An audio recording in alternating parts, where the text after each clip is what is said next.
Pronto. Bom, então, boa noite a todos. Estamos reunidos aqui novamente na nossa reunião quinzenal para falar sobre o Espiritismo. E hoje o tema que nós escolhemos para falar é linguagem dos desencarnados. Hoje vamos falar a respeito dessa linguagem e vamos buscar entender melhor como se dá essa comunicação entre os espíritos. Bom, eu gostaria de começar colocando uma afirmação aqui de Allan Kardec no Livro dos Médiuns, que diz o seguinte, deixa eu ler aqui para vocês. Assim, ó, fala o seguinte: os espíritos só têm a linguagem do pensamento. Isso está lá, vamos ver aqui no capítulo 19, item 223, 15ª tópico lá. Né? Os espíritos só têm a linguagem do pensamento. Então isso é uma afirmação. Ele está dizendo que os espíritos só têm a linguagem do pensamento. Não dispõem da linguagem articulada, pelo que só há neles uma única língua. É fato. Então qual a linguagem que os espíritos usam para se comunicar? O pensamento, segundo Kardec, no Livro dos Médiuns. Mas ainda assim fica muito vago, porque a gente fica imaginando como é que funciona esse processo, como é que isso acontece, como é que eu posso me comunicar com alguém só usando o pensamento. Para nós encarnados, que fazemos uso ostensivo da nossa comunicação verbal, muitas vezes pode ficar difícil de entender como é que se pode fazer a comunicação pura e simplesmente pelo pensamento. Primeiro porque nós não somos telepatas natos, né? Ou seja, a gente não tem essa facilidade de uso dessa condição enquanto encarnados de fazer a comunicação através do pensamento. E a gente, então, desenvolveu ao longo de milhões e milhões de anos a capacidade da fala, para usar a fala nesse processo de comunicação. O interessante é que nós pensamos primeiro, claro, e depois verbalizamos. Mas ainda assim vai uma distância muito grande entre o que nós pensamos e a nossa capacidade de expor exatamente aquilo que estamos pensando. E não é raro que a gente fale nesse processo. Na hora de falar o que está pensando, comete erros. E não consegue expor exatamente aquilo que nos passava pela cabeça.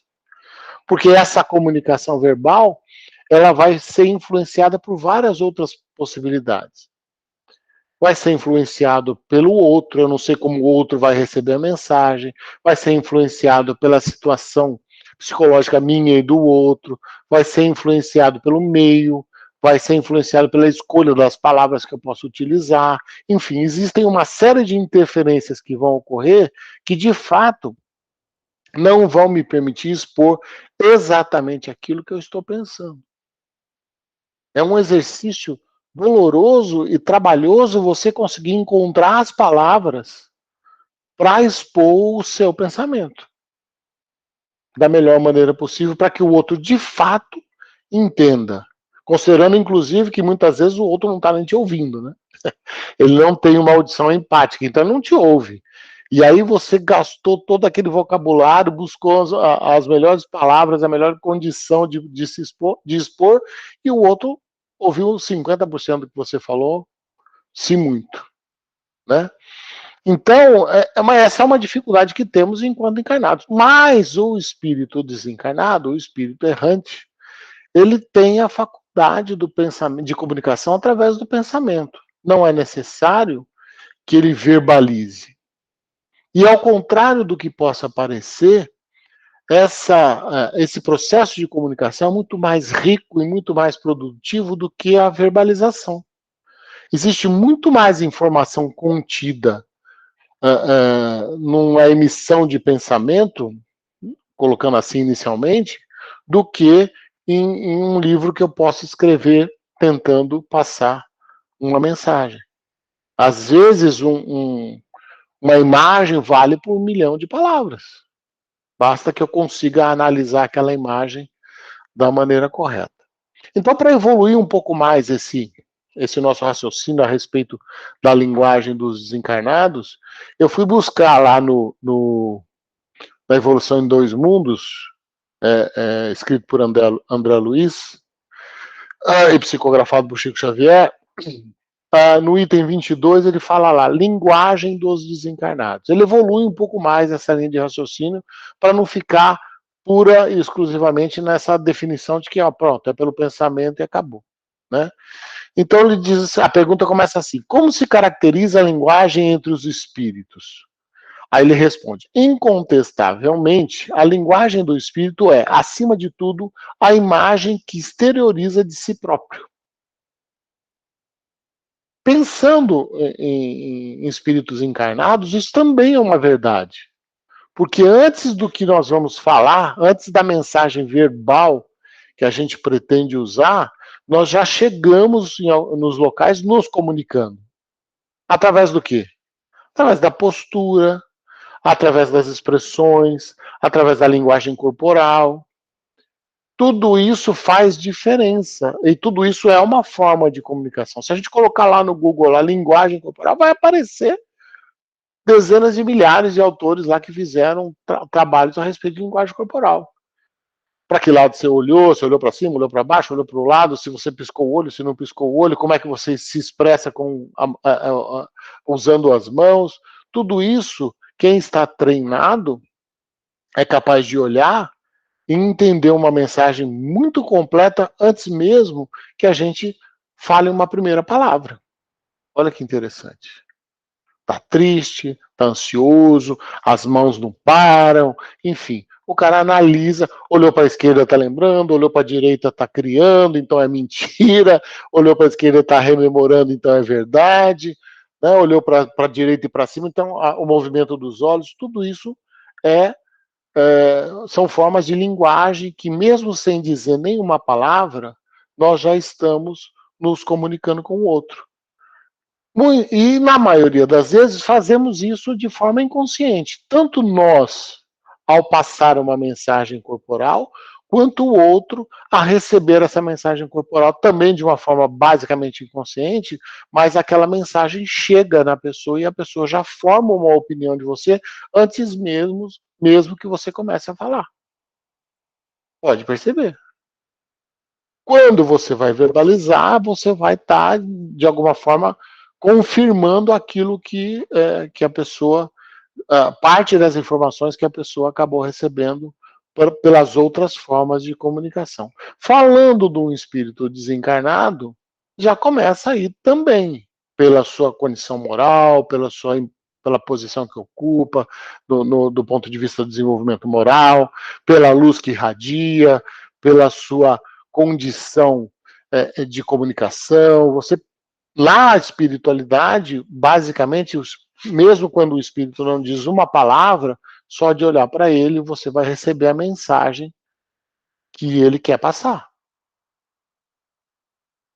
De seriedade, de respeitabilidade, de evolução moral. Isso, basicamente, só a presença do espírito já denota esse tipo de mensagem. Basicamente, aquela mensagem que o nosso pai passava para a gente, sem precisar falar nenhuma palavra. Você estava lá, ele olhava para o lado e já dava aquela olhada, tinha falado tudo. Parou de brincar, porque a mensagem estava clara. Ele já estava dizendo com um olhar tudo o que era necessário. Basta olhar. A postura já nos dizia que aquilo que estávamos fazendo não estava correto e que ele não estava gostando e que era melhor parar, sem precisar expressar nenhuma palavra. Então, na erraticidade é a mesma coisa. A comunicação começa muito antes de qualquer tipo de necessidade de comunicação verbal. Muito antes disso. Bom, então o texto diz assim, isso ocorre mesmo no plano físico, em que alguém, sabendo refletir-se, necessitará poucas palavras para definir a largueza de seus planos e sentimentos, acomodando-se à síntese que lhe angaria maior cabedal de tempo e influência. Então, né, aquela comunicação que começa a ocorrer antes mesmo de qualquer emissão, mesmo de pensamento, basta a presença do espírito. Círculos espirituais existem em planos de grande sublimação, nos quais os desencarnados, sustentando consigo mais elevados recursos de riqueza interior, pela cultura e pela grandeza moral, conseguem plasmar com as próprias ideias quadros vivos que lhes confirmem a mensagem ou o ensinamento, seja em silêncio, seja com a despesa mínima de suprimento verbal, em livres circuitos mentais de arte e beleza, tanto quanto muitas inteligências infelizes, treinadas na ciência da reflexão, conseguem formar telas aflitivas em circuitos mentais fechados e obsessivos sobre as mentes que magneticamente jugulam. Então aqui ele começa a introduzir o conceito de reflexão, o conceito de quadros mentais. Então, se a comunicação ocorre através do pensamento, o espírito forma através do seu pensamento, desenvolve através do seu pensamento e sustenta essas imagens, esse quadro mental, durante algum período. E ele, depois de formar esse quadro mental e essas imagens em movimento, e que são quadros mentais riquíssimos, muitas vezes, que tem cor, que tem movimento, que tem cheiro, enfim, são quadros muito vivos, ele então desenvolve um circuito fechado de comunicação ou aberto, onde ele projeta esse quadro mental para o outro ou para uma plateia. E nesse quadro mental, as imagens falam por si. O quadro mental fala por si e transmite a imagem que ele quer dizer, sem a necessidade de uso ou de pouco uso de possibilidade verbal. Porque essa imagem, esse quadro mental é que está sendo plasmado, transmitido e mantido pelo espírito que está realizando a comunicação. Só que isso é uma ciência, ou seja, a ciência da reflexão. Reflexão. Ou seja, independe da evolução moral do espírito, usar ou não, essa ciência, essa técnica, ela existe. E o espírito faz uso dela para os mais variados fins. Os bons espíritos e superiores fazem uso dessa técnica para propagar mensagens positivas de evolução, de aconselhamento, de ajuda. Já os espíritos infelizes, eles usam dessa mesma técnica para processos obsessivos, por exemplo, projetando um quadro mental diretamente em cima de um indivíduo, estabelecendo um circuito fechado com ele, projetando e mantendo aquele quadro mental até que o obsediado enlouqueça com aquela informação, com aquele quadro, se ele não souber e não tiver ajuda para sair daquela situação. Mas essa comunicação, basicamente, se dá através desses quadros mentais, que é uma imagem absolutamente nítida e cheia de detalhes, criada pelo emissor, que é transmitida para o receptor. Isso pode ser feito num circuito fechado, ou pode ser num circuito aberto. O espírito está lá fazendo uma palestra ou colocando uma informação para um grupo de pessoas e ele decide abrir esse processo num quadro, num circuito aberto e transmite essa mensagem para todos. E todos vão estar recebendo esse quadro mental. Mas a interpretação desse quadro mental é pessoal. Porque a interpretação do quadro mental depende de quem a está recebendo. Quem emitiu o quadro mental, esse sabia o que queria falar. Criou o melhor quadro mental que ele podia para transmitir aquela mensagem. Já quem recebeu esse quadro mental, recebe essa informação e faz, de acordo com a sua capacidade de interpretação, de decodificação, o entendimento maior ou menor daquela mensagem. Porque de fato é assim. A gente pode ter a melhor intenção do mundo, mas você vai tentar explicar alguma coisa para alguém que, se esse alguém não tiver o alcance necessário, essa mensagem não vai se concretizar, vai ficar perdida. Ou então, você vai perder um grande percentual dessa mensagem porque a pessoa não vai conseguir entender plenamente a mensagem que você tá querendo transmitir. Então, também acontece nos processos de transmissão de quadros mentais, que é o pensamento do espírito plasmado num quadro mental, transferido num circuito fechado ou aberto para as outras pessoas, que vão receber aquela informação e vão decodificar aquela informação de acordo com os próprios recursos que tem, transformando aquilo numa mensagem que pode ser utilizada ou não. E nós não estamos falando aqui nem de mediunidade. Nós estamos falando simplesmente de um processo de comunicação, de uma intuição que você pode estar recebendo, que vem num sonho que você teve um quadro mental projetado, e você passa dias pensando naquilo, dias tentando elaborar aquela informação que você recebeu para poder tentar entender aquilo. Se você, de fato, sabe que aquilo se trata do quadro mental. Se você não sabe, aí fica pior. Mas os processos mediúnicos, eles também ocorrem da mesma maneira. Através da expansão do perispírito, um médium entra em um espírito entra em comunicação com o médium, que tem também a capacidade da expansão do seu perispírito. Estabelece-se uma comunicação, uma intersecção, podemos chamar assim, dos dois perispíritos. Estabelece um caminho através do corpo mental para que essa comunicação se realize. E a informação que é transmitida é a informação do quadro mental. E de acordo com a capacidade do médium, ele vai então expor as informações que está recebendo daquele quadro mental, tentando fazer a exposição mais fiel possível da informação que ele acaba de receber.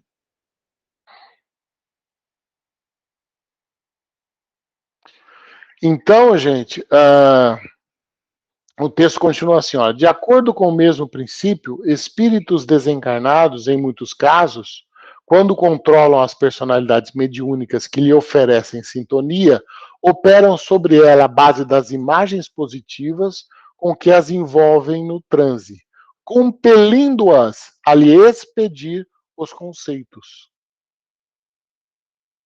Então ele transmite a imagem, transmite o quadro mental para o médium e o faz expelir os conceitos que ele recebe daquela imagem. Ah, mas e aí? E aí que vai depender do vocabulário do médium, da capacidade interpretativa, do treinamento que esse médium tem, que pode ser maior ou menor. Se o espírito puder fazer uso de um médium que tenha condições de expor com mais fidelidade aquele quadro mental que ele está projetando, ele vai usar esse médium. Se ele não tiver, ele vai trabalhar com o que tem, ou vai ser o mais sucinto possível, porque o médium não está preparado ainda para transmitir a informação como um todo. Mas o processo continua sendo o mesmo. A transmissão do pensamento desse quadro mental ocorre dessa maneira. E me parece muito sensato que seja assim. Né? Porque mesmo que a gente fale de telepatia, por exemplo, o processo telepático não é você transmitir um texto para outra pessoa entender aquele texto e escrever no papel, é você transmitir uma imagem, transmitir um conceito, transmitir uma informação que possa ser decodificada pelo outro no momento em que você está transmitindo a informação, sustentando aquela informação, né? Então eu compararia isso a um quadro. Vamos comparar isso do ponto de vista material. Ao pintor que desenhou, que pintou um quadro, e naquele momento ele queria passar uma mensagem, por isso ele fez aquele quadro. E ele morreu, e o quadro ficou aí, e as pessoas continuam observando aquele quadro, e cada um que para na frente do quadro faz a sua interpretação e a sua observação a respeito da mensagem que aquele quadro que o pintor fez está passando para ela. Quem sabe, de fato, qual era a mensagem que queria passar é o pintor, é o emissor da mensagem.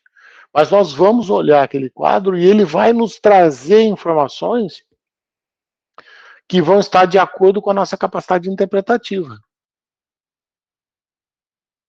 A beleza, a forma como foi feita, as mensagens que está transmitindo vão nos ser úteis porque nós vamos ser capazes de observar essa informação e trazer essa informação para a nossa vida. E assim é com quadros, com obras de arte, com escultura, com música. A gente se apropria daquela obra de arte e se apropria da mensagem que essa obra está nos transmitindo. E se eu tivesse que olhar para o quadro e contar para o outro aquilo que eu estou vendo, eu faria exatamente o processo de reflexão. Eu estaria olhando a mensagem, decodificando e escrevendo para que o outro possa entender com as minhas palavras, de acordo com o meu entendimento. Então, depois de estudar a respeito disso, a gente nunca mais vai olhar para o quadro da mesma maneira. Você vê, as pessoas quando observam, para assim a uma certa distância do quadro e passa lá vários minutos observando esse quadro e absorvendo a mensagem que está viva, gravada lá naquele quadro, que é uma mensagem que o pintor passou e que a gente está recebendo. Da mesma forma, a gente tem essa situação ocorrendo através da transmissão dos quadros mentais, né? Que a gente vai receber a mensagem e vai estar decodificando a mensagem. Então, isso é feito através do sistema de reflexão, que é uma técnica que a gente pode até usar como tema posteriormente para estudar, e esse processo permite essa comunicação que ocorre através do pensamento e do processo de plasmar aquele pensamento e transmitir aquele pensamento para o outro, para que o outro possa entender. Isso ocorre de desencarnado para desencarnado, de desencarnado para encarnado, né? Porque o espírito vai se comunicar com o encarnado, e pode ocorrer nas mais diversas situações, no momento de intuição, no sonho, no momento mediúnico, enfim, aquela mensagem vai ser recebida e a gente vai estar percebendo. Mas tem que tomar cuidado, porque você pode encontrar uma pessoa que diz para você: olha, eu tive uma visão e eu me vi sentado, do meu lado esquerdo estava Jesus, do meu lado direito estava Maria, e Pedro me trazia um buquê de flores. Será que Jesus estava do lado esquerdo, Maria estava do lado direito? Pode até ser, mas vamos usar o bom senso. É difícil. Na verdade, o que essa pessoa estava recebendo era um quadro mental. E que, por mais maravilhoso que pareça, pode ser obsessivo. Porque se esse indivíduo começa a falar a respeito disso aí, vai ser ridicularizado. E é melhor nem falar, né? É melhor ficar quieto, observar e deixar a coisa fluir antes de qualquer outra coisa. Mas são quadros mentais de todas as formas que aparecem na vida do indivíduo e que ele precisa observar, se de fato é verdade. Ah, Deus falou comigo, ele veio até mim e falou comigo. Imaginem vocês a capacidade de projeção de quadro mental que Jesus não tem. Por exemplo, lá nas portas de Damasco, quando ele fala com Saulo, que vira Paulo, aquilo foi uma aparição de Jesus, uma projeção de quadro mental feita por Jesus para Saulo, para que ele recebesse a mensagem. Porque esse negócio de espírito crístico aparecer na Terra à torta direito, também é esquisito. Tem muita coisa acontecendo que a gente não sabe. Mas é um espírito crístico fazendo a projeção mental, plasmando um quadro mental. É outra história. Mas é uma possibilidade de ter ocorrido. Assim como na história nós temos várias outras possibilidades que podem ter ocorrido através dessa técnica. Então, o que eu queria colocar para a gente estudar e para a gente debater é exatamente isso, é essa elaboração do processo de comunicação, que muitas vezes a gente diz acertadamente, como diz Kardec, só tem a linguagem no pensamento, mas é como é que isso se desenrola e como é que isso acontece. Então, por favor, se a gente quiser comentar a respeito aí, ou qualquer dúvida, qualquer questão que quiserem colocar, estamos à disposição.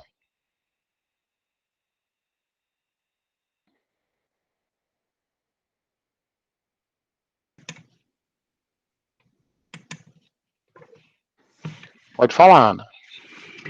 Eu achei assim muito interessante, né? Tudo isso que você trouxe para nós. E o pensamento, realmente, quando a gente pensa em comunicação entre espíritos, ou entre espírito e encarnado, e até entre encarnado e encarnado, né, também, a gente imagina facilmente a comunicação através de pensamento, né? E aí, o interessante, quando fala nesses quadros mentais, eu fico pensando assim, né? Alguém me manda um quadro mental. Eu recebo, eu consigo captar essa mensagem desse quadro mental. Eu acho que para a gente entender aquele quadro mental que foi mandado, às vezes é muito simples e é fácil da gente entender, mas às vezes é mais complexo, né? Até para eu decifrar aquele quadro, a coisa fica mais difícil. Então, eu fico pensando se não é quase que a mesma condição de um tradutor de uma língua para outra, quando manda esse quadro mental para alguém, e como que a gente vai interpretar esse quadro, né? Como é que a gente vai receber isso? Então, é uma situação que nem sempre é muito simples, né? Da gente entender o quadro que veio para a gente, como eu interpreto aquilo e o que eu faço com aquilo também, né? A informação que veio para mim, a comunicação que veio para mim.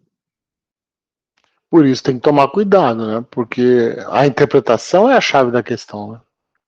Se eu preciso interpretar, preciso entender o que aconteceu e preciso verificar qual é o impacto que aquilo tem no meu dia a dia. A interpretação é algo que você deve fazer com muito cuidado. Fala, Matheus. Muito interessante essa introdução aí, e me veio de lance agora de pensamento, que o poema, ele é uma intuição. Às vezes o poema, ele é uma intuição, né? E estou me lembrando de uma música em que o poeta fala assim, meus pensamentos tomam forma e viagem, vou para onde Deus quiser. Um videotape que dentro de mim retrata todo o meu inconsciente de maneira natural. E aí ele vai, e nesse poema dele, ele vai falando de uma paisagem, você vê nitidamente que é um quadro mental que ele está fazendo ali. Ele está relatando, ele está num lugar, mas relatando outro lugar, um quadro mental de outro lugar, né? E é muito interessante essa analogia. E segunda parte, eu quero falar, corroborando aí o pensamento da Ana aí, que eu acho que o mais difícil é a interpretação, né? E no caso do médium, justamente um médium que tem que ser muito bem treinado, penso eu, para decifrar, na verdade, esses quadros mentais, né? Então, por isso que o Kardec, ele coloca à nossa disposição, e mais obras complementares, de um livro falando basicamente disso, né? Então, é muito interessante esse assunto mesmo.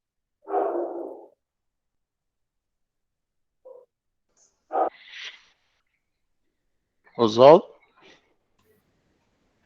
Para completar a roda aí de raciocínio, é bem assim mesmo, né? Porque o que acontece? Se você quer fazer uma comunicação útil, uma comunicação positiva, do ponto de vista de utilidade, você tem que ter os dois lados conscientes e capazes, né? tanto o lado espiritual, o lado do espírito, quanto o lado do médium. E a doutrina espírita, mesmo, isso já começou no próprio livro dos médiuns, né, deixa bem claro. Você quer ser um médium? Não fala assim, estou dizendo com as minhas palavras. Você quer ser um médium útil? Não basta ter o dom da mediunidade. Tem que ter conhecimento, tem que ter aceitação, tem que ter preparo, tem que ter moral. Porque médiums existem que usam a mediunidade para o mal mesmo, e conscientes disso. Outros até são bem intencionados, mas por falta de preparo, transformam a mediunidade num troço errático, sem utilidade, confuso, que mais prejudica do que auxilia a comunicação entre os dois planos, né? Então fica bem claro que tudo isso que o Enio disse na apresentação, na fala dele, é o que acontece. Agora, para o que acontece ser útil, tem que ter todo esse preparo, né? Uma vez conversando com uma amiga minha, eu tenho uma prima que ela tem uma mediunidade fantástica, ela trabalha numa casa espírita, mas fora da doutrina espírita, ela tem uma vida livre. Ela é namoradeira, ela é não sei o quê, não sei o quê, não sei o quê, enfim, né? Nessa linha que não vou usar os adjetivos mais diretos aí, né? Para falar o que essa prima dela era. Mas isso pode, né, Oswaldo? Porque isso aí não atrapalha a mediunidade dela. Eu respondi a ela: olha, não atrapalha a mediunidade, mas atrapalha a utilidade da mediunidade dela. Porque eu falei: escuta, você já conseguiu sintonizar uma rádio? Mesmo uma rádio de alta definição, né? Digital, estéreo, surround, não sei o quê. Se você tem um aparelho de rádio defeituoso, desregulado, de má qualidade, que não vê manutenção, não vai dar certo. Eu falei: então, não vai dar certo, é o caso da sua prima, né? Ela pode estar dando a comunicação de um espírito de luz, mas esse espírito de luz vai passar pelo filtro dela. E você mesmo já me descreveu aqui que o filtro dela não é bom, é deturpado. Então vai chegar deturpado. E que utilidade tem uma mensagem, uma comunicação deturpada? Nenhuma. Aliás, tem utilidade ao contrário, utilidade negativa, né? Desinforma, desprepara, desestimula. Então é bem isso, sabe? A ferramenta existe, a tecnologia existe, mas vamos ver a mão de obra, como a mão de obra sabe lidar com essa ferramenta e com essa tecnologia, né? É por aí. É verdade, é verdade. A mediunidade não depende da evolução moral, não depende de nenhum aspecto. É uma questão, é um dom, uma condição mediúnica, né? Independente de qualquer coisa. Mas a qualidade da comunicação vai passar pelo filtro do médium. Então é importante que o médium tenha condições de fazer essa interpretação da maneira correta. Então vamos imaginar um exemplo. Eu sou um médium pictográfico, né? Eu faço pinturas. Mas eu não sei desenhar, não sei pintar, nunca fiz. Eu tenho essa mediunidade, mas eu não tenho essa condição de desenho. Então os quadros que eu vou pintar, enquanto estiver fazendo uso dessa mediunidade, vão ser medíocres. Apesar de todo o esforço do espírito de transmitir o quadro, eu não tenho condições de refletir aquilo da maneira correta. Então o que eu preciso fazer? Eu preciso, se eu quiser continuar fazendo esse trabalho, vou lá fazer um curso de pintura de desenho, vou aprimorar a minha técnica para que a minha mão fique mais fluida nesse processo de pintura e não seja um peso para o médium me arrastar e para o espírito, e eu consiga de fato pintar quadros melhores que vão expressar melhor aquilo que o espírito está querendo colocar. Assim é para fazer poesia, que nem o Matheus falou. Eu preciso ler poesia para escrever poesia, senão eu não vou escrever poesia nunca. Vou reinventar a roda. O meu vocabulário precisa ser bom, estar preparado para esse tipo de técnica. Então é importante que o médium estude e se prepare, né, para que ele possa ser o mais, atrapalhar o menos possível, como diz Kardec, a manifestação do espírito. Como é que você atrapalha? Você atrapalha com uma mão que não consegue fluir, dura, porque você nunca pintou. E aquilo você não sabe nem para que lado vai. E o espírito fica lá fazendo uma força terrível para tentar coordenar um movimento descoordenado. E assim em qualquer outra área. Então, o médium estar preparado é fundamental, né? Estudar, se preparar para facilitar e interferir o menos possível no processo mediúnico e conseguir estar treinado na capacidade de interpretativa, né, para poder olhar. Tem gente, isso não precisa ser médium, tem observadores de arte aí que o indivíduo para na frente de um quadro e é capaz de te colocar escrever um livro a respeito daquele quadro. Já vi isso a Mona Lisa, por exemplo, que faz história desde que foi pintada até hoje ninguém conseguiu interpretar o sorrisinho da Mona Lisa. Mas está lá, uma mensagem foi passada.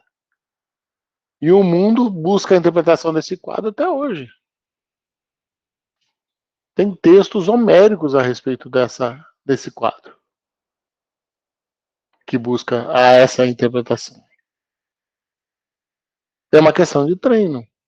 É um outro tipo de comunicação que a gente não está, enquanto encarnados, preparados para desenvolver. Mas não se iluda. A gente recebe quadros mentais e os transmite a toda hora. A toda hora. Mesmo que não tenhamos conhecimento disso. Toda hora somos uma antena que está recebendo esses quadros mentais vindos, direto ou indiretamente, aparecendo na nossa cabeça. E toda hora estamos criando quadros mentais e transmitindo. E se não tomar cuidado, fica repetindo aquele quadro. Porque antes de falar, pensamos. E antes e depois de pensar, plasmamos. E aí falamos. Mas só de pensar, já está plasmado. Fala, Matheus. Exemplo podemos dar, né, do cara ciumento. Se o cara ele tem já essa tendência, né? Ele observa uma cena. Dessa cena ele pode plasmar pelo ciúme dele algo incompreensível. Um exemplo, a namorada dele conversando com um amigo que ele não conhece. Se o cara já tem essa vicissitude, já essa tendência do ciúme, ele pode plasmar quadros indefiníveis ali, secundários ao ciúme dele, que pode levar até atos inconcebíveis moralmente, né? E isso justamente com uma forcinha de obsessão ali, né? Que por causa dessa vicissitude do ciúme, né? E aí pode causar danos, né? Danos aí, secundário a isso. Quando a gente, enfim, você começa a inventar a história antes que de fato ela aconteça, né? A palavra preocupação vem daí, né? Você se preocupa de uma coisa que pode nem acontecer, mas você já criou dezenas de quadros mentais a respeito daquela situação, né? Buscando equacionar aquilo, você vai criando os quadros mentais que só vão perturbar a sua paz e não vão de fato resolver o problema. Ao passo que se você cria quadros mentais positivos, elevados, que vão ajudar no processo da solução, isso sim pode contribuir para que o problema se resolva de maneira mais simples e mais fácil. Então é uma ferramenta, a ferramenta da reflexão é uma ferramenta que a gente pode e deve usar a nosso favor. Sempre. Para que eu vou pensar no pior? Eu vou me preparar. Claro que eu não sou otimista pura e simplesmente, eu sou realista, mas eu penso no melhor. Me preparo para o pior? Pode ser, mas eu penso no melhor.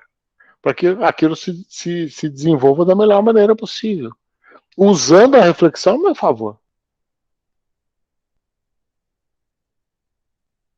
Mas é a projeção de um quadro mental. E essa parte aqui, esse linguagem dos desencarnados, tem uma página, mas tem um conteúdo enorme. Se você for olhar cada palavra dessa aqui, cada contexto, dá para fazer um simpósio a respeito disso. Porque é muito forte, né? Essa colocação, entender que isso acontece, é muito forte. Porque nos capacita a enfrentar essas dificuldades que vem aí, a gente não está nem sabendo. Que a gente é pego de surpresa e fica ali com aquelas ideias fixas, aquele quadro mental que fica repetindo, mesmo contra a nossa vontade, durante semanas, dependendo da situação. Às vezes você pode assistir um filme ou ler alguma coisa que você projeta um quadro mental em função daquilo que você viu, e aquele quadro mental vai ficar com você durante um bom tempo. Porque você fica retroalimentando aquilo. Por isso é importante saber o que lê, o que assiste, ser seletivo nesse processo para não ficar dando combustível para quadros mentais ruins. Não há a menor necessidade de fazer isso. Né? Pode falar, Matheus. Por outro lado, né, pode ter quadros mentais muito bons. Exemplo, não sei se isso foi um quadro mental, mas imagina quando Jesus, falando com uma multidão, plasmava aqueles quadros mentais de um exemplo. Vou saciar sua fome. A fome de todo mundo, de uma multidão inteira lá. Então, às vezes, era um quadro mental, isso que eu estou interpretando, tá? Não sei se aconteceu isso, porque eu nunca estudei sobre esse assunto. Ele plasmava sobre essa multidão que o seguia, que estava com fome e sede, quadros mentais de saciedade, e o pessoal ali ficava satisfeito, apesar de biologicamente estar ali com fome, com sede e tal, né? Essa questão da alimentação e essa questão das multiplicações dos pães e peixes aí é cheia de interpretações, né? Aí a gente tem que fazer um processo interpretativo dos símbolos e de todas as mensagens. Mas é fato que Jesus, como nosso guia supremo, criador desse planeta e todas as criações inerentes para que a gente possa estar aqui hoje, ele tem recursos que a gente nem imagina, né? Então ele provavelmente usou desses recursos esses que a gente vai aprendendo a conhecer devagar e com o tempo a gente vai entendendo, estudando e desmistificando. Mas ele usava dos recursos e usa de todos os recursos possíveis e imagináveis porque ele é o cara, né? Não tem, ele sabe. Se a Terra foi feita há 4 bilhões de anos e foi ele que fez, imagina quantos anos ele não tem. Então, de evolução. Reta, determinada, disciplinada. Então a gente não sabe, né, quais foram os recursos que ele usou. Mas nesse mesmo livro aqui da Evolução em Dois Mundos, fala sobre a alimentação no mundo espiritual, então como esse processo ocorre. Você vai ver que ela é muito menos material do que parece e é possível, enfim, ter alguma técnica aí nesse sentido, sim. Pois não, Ana. Liga o microfone, Ana, está desligado. Vocês acham que dentro disso tudo que a gente foi discutindo e analisando, nós vivemos num planeta que é bem ainda rudimentar, vamos pensar assim, né? E nós precisamos ou nos comunicamos através da fala. Vocês acham que, apesar da gente usar a fala, e a fala nem sempre é uma maneira da gente se comunicar das mais corretas, né? Porque a gente sabe quanta confusão que a gente consegue causar em função da utilização da fala, Vocês acham que, apesar da gente usar a fala, se a gente começasse a treinar mais a comunicação através de quadros mentais, nós conseguiríamos evoluir mais rápido? Sem Vocês dúvida. entenderam a minha colocação? Entendi. Aliás, isso já existe, né? Se você fizer uma meditação conduzida, você vai que o terapeuta te conduz na elaboração de um quadro mental. Isso é usado como técnica de relaxamento, de tratamento. Procura para você ver. São elaborações de quadro mental conduzidos. Então nós podemos, por exemplo, todos fecharem o olho, fazer um processo de relaxamento e alguém conduz a elaboração de um quadro mental que todos vão estar idealizando e plasmando. Isso é muito comum hoje em dia, né? Muito comum. E aí você conduz a pessoa, conduz aquela meditação até que ela entre, ela vai acabar, vocês vão acabar plasmando um quadro mental os dois. Treinar e se treinar nesse processo é muito importante. É um recurso maravilhoso, porque você vai, com um treino, passar a usar esse recurso no seu dia a dia. Nas situações que você se encontra. E é mais eficiente que a fala, né? Que a verbalização. É mais eficiente com que a fala. Com certeza é mais eficiente. Para atingir os objetivos, eu falo, né? Sim, sim. Agora, claro, existe a comunicação. Aí isso me leva a falar a respeito de uma questão que eu nem coloquei no roteiro, mas eu só queria citar rapidamente, que é a respeito do Esperanto. Que a gente até podia falar depois disso num outro tema, mas num outro momento, mas a gente ouve algumas afirmações de que o Esperanto seria a linguagem oficial para se aprender para estar no mundo espiritual. Já que Allan Kardec diz que a única linguagem que existe no mundo dos espíritos é a do pensamento, eu não vejo por que aprender Esperanto, ou inglês, ou português, ou francês, para poder falar para me expressar no mundo espiritual. O Esperanto foi criado por um médico judeu lá em 1887, como sendo uma linguagem universal terrena, para ser usada na Terra, para que todos os povos pudessem se comunicar. Em um determinado momento, a FEB resolveu, por conta de uma mensagem de Emmanuel, trazer isso como um recurso e incentivar cursos e treinamentos de Esperanto. Pois não, Oswaldo. É só um adendo. Isso do Esperanto ser a linguagem do espírito, não. O que acontece? Você vai ver que o Esperanto foi criado para ser uma língua universal, para ser usada entre os encarnados do planeta Terra, né? Exatamente.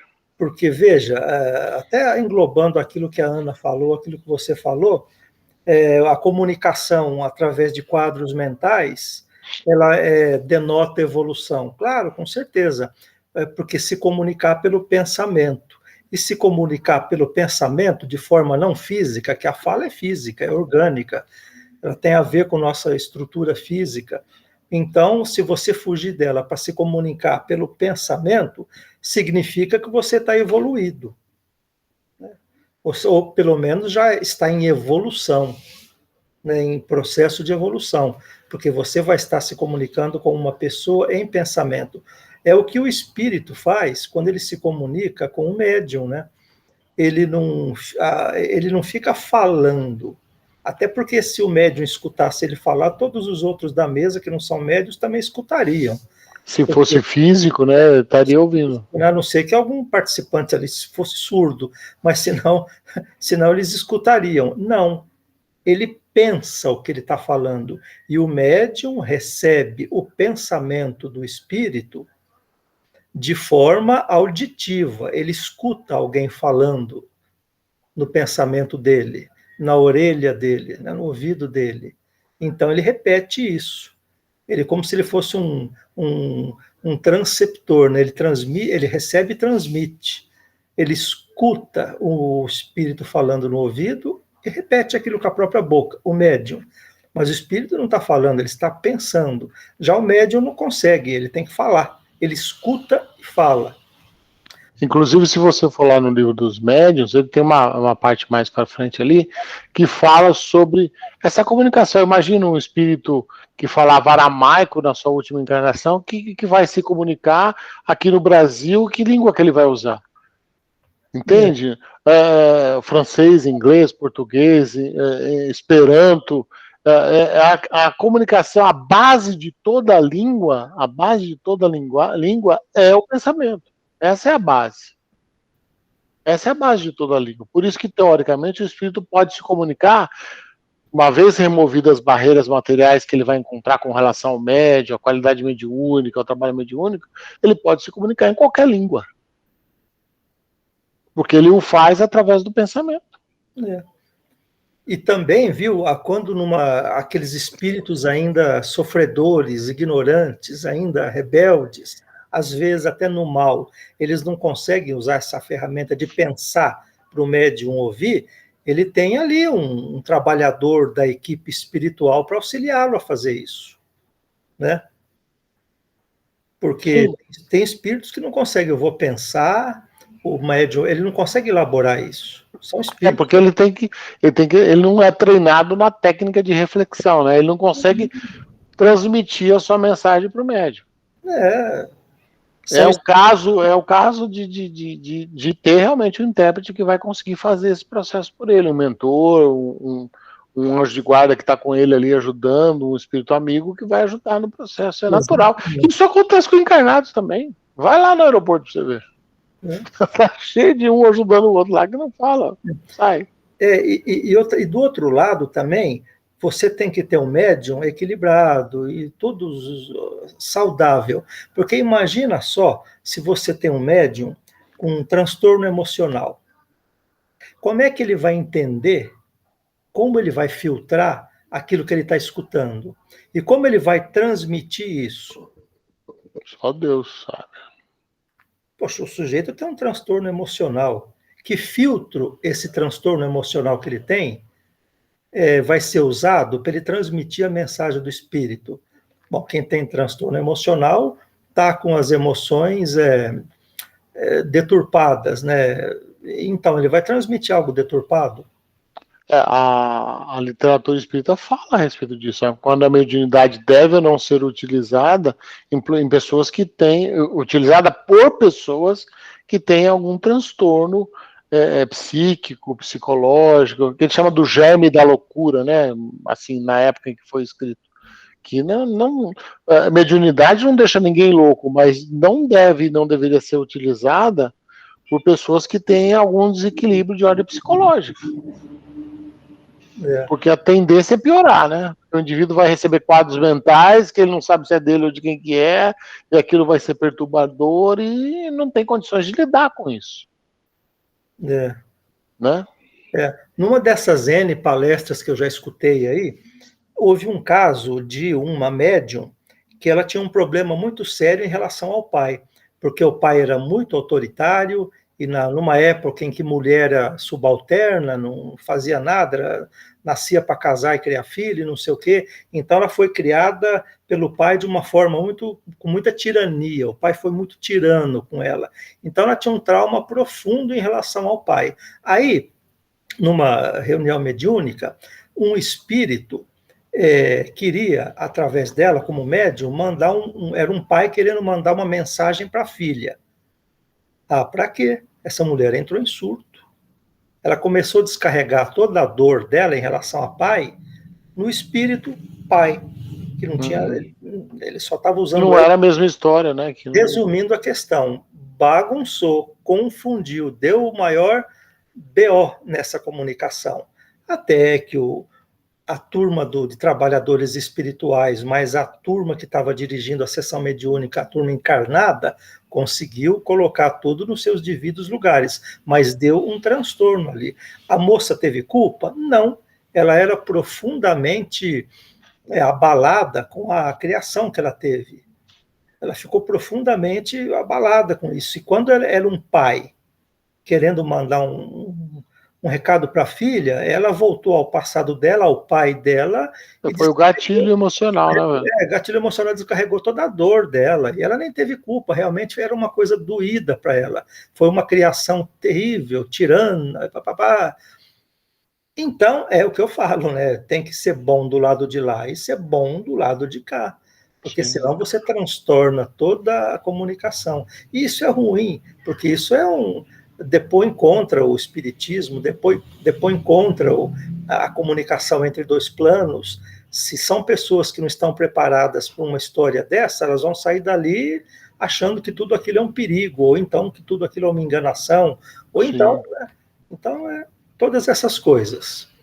É verdade, é verdade. Porque são muitas nuances, né? A gente precisa estar estudando para saber quais são as nuances e entender o que pode estar acontecendo. Não é algo perfeito, está longe. Embora a mediunidade exista desde a pré-história, a transmissão de quadros mentais ocorre desde a pré-história, é a base da explicação da mitologia grega, da mitologia romana, onde eles tinham um deus para cada coisa, o deus da agricultura, o deus do amor, o deus da guerra, cada deus dando as suas orientações, que eram espíritos que traziam orientações para aqueles segmentos, para que aquilo pudesse evoluir, e eram caracterizados como deuses, né? Mas a base dessas questões, dessa mitologia, está na mediunidade, nas comunicações mediúnicas que aconteciam e que acontecem desde sempre. Isso para nós é muito recente. Até pouco tempo atrás, você não sabia o que fazer com o médico, você queimava ele. Porque lá na fogueira queimava, estava resolvido. Agora, de Kardec para cá, que nós começamos a entender como isso funciona e a lidar e trabalhar melhor com as questões mediúnicas. Porque até então elas existiam, mas ninguém sabia o que fazer com elas. Aparecia lá, a pessoa sentia, a pessoa percebia, mas não sabia o que era nem de onde vinha. E quando as pessoas não sabiam explicar, davam fim nisso. Né? Pois não, Ana? Se a gente fosse pensar, né, o quanto que esses quadros mentais foram responsáveis por tanta coisa que aconteceu na história da humanidade, né? Sim. Inúmeras situações históricas, né? A gente tem por quadros mentais mal interpretados. Joana d'Arc, por exemplo, que foi queimada. Meu Deus! Você tem quadros mentais mal interpretados e tem os bem interpretados que geraram progresso. Você pode ver na agricultura, por exemplo. Na agricultura, quando o homem deixou de ser coletor e passou a ser, deixou de ser nômade, fincou num lugar e parou num lugar e começou a plantar. Lugar, né? Ele começou a entender o processo através de mensagens mediúnicas, ele foi entendendo, ele foi tendo intuições, ele foi pondo em prática, ele foi evoluindo até que ele percebe. Então nós tivemos a ajuda para que nós pudéssemos ter uma condição de vida melhor e mais confortável da espiritualidade desde sempre. A evolução científica mesmo, né? Nossa. Em todas as áreas, quanta coisa. Provavelmente quadros mentais, né? O quadro fala, me deu na ideia, eu fui lá, fiz, deu certo, olha aí, ó, como é que tá funcionando. Era às vezes uma coisa simples, mas que ele não sabia e que aquela sugestão foi dada, ele botou, facilitando a vida, facilitando o progresso e assim por diante. É muito interessante a gente entender o que já aconteceu e entender que acontece com a gente, tanto em circuito fechado quanto em circuito aberto, e que a gente precisa estar atento a esses quadros mentais, entendê-los e fazer o melhor proveito possível dessas comunicações. Eu não tenho mediunidade. Tem sim. A intuição é a mediunidade básica da humanidade. Todos têm. E elas ocorrem. Mesmo que você negue isso, elas ocorrem sempre, todo dia, um monte de vezes por dia. Muito bem, estouramos o horário já. Eu acho que eu não tenho aqui o contador exato nesse processo novo de gravação, mas acredito que já deu aí o tempo, os 50 minutos que a gente se propõe. Não dá para esgotar o assunto de maneira alguma, a indicação que se leia lá, está lá no livro dos médiuns, e várias citações a respeito aí dessas comunicações. É a melhor fonte que a gente pode usar para para buscar informação, é o Livro dos Médiuns, que fala exatamente sobre isso, sobre a comunicabilidade, né? Como é que essa comunicabilidade ocorre e para que ela serve. Tá lá. Que assim a gente vai poder elaborar melhor isso aí. Mas fica a dica, existe. Os quadros mentais existem, nós estamos mergulhados neles, e a gente precisa saber lidar com eles para um melhor proveito da nossa evolução intelectual. Ok? Então tá bom.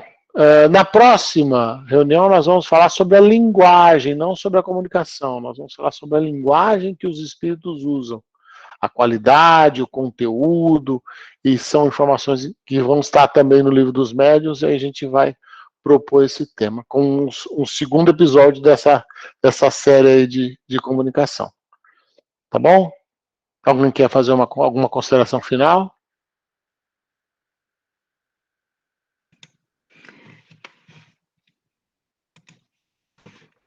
Pode falar, Ana.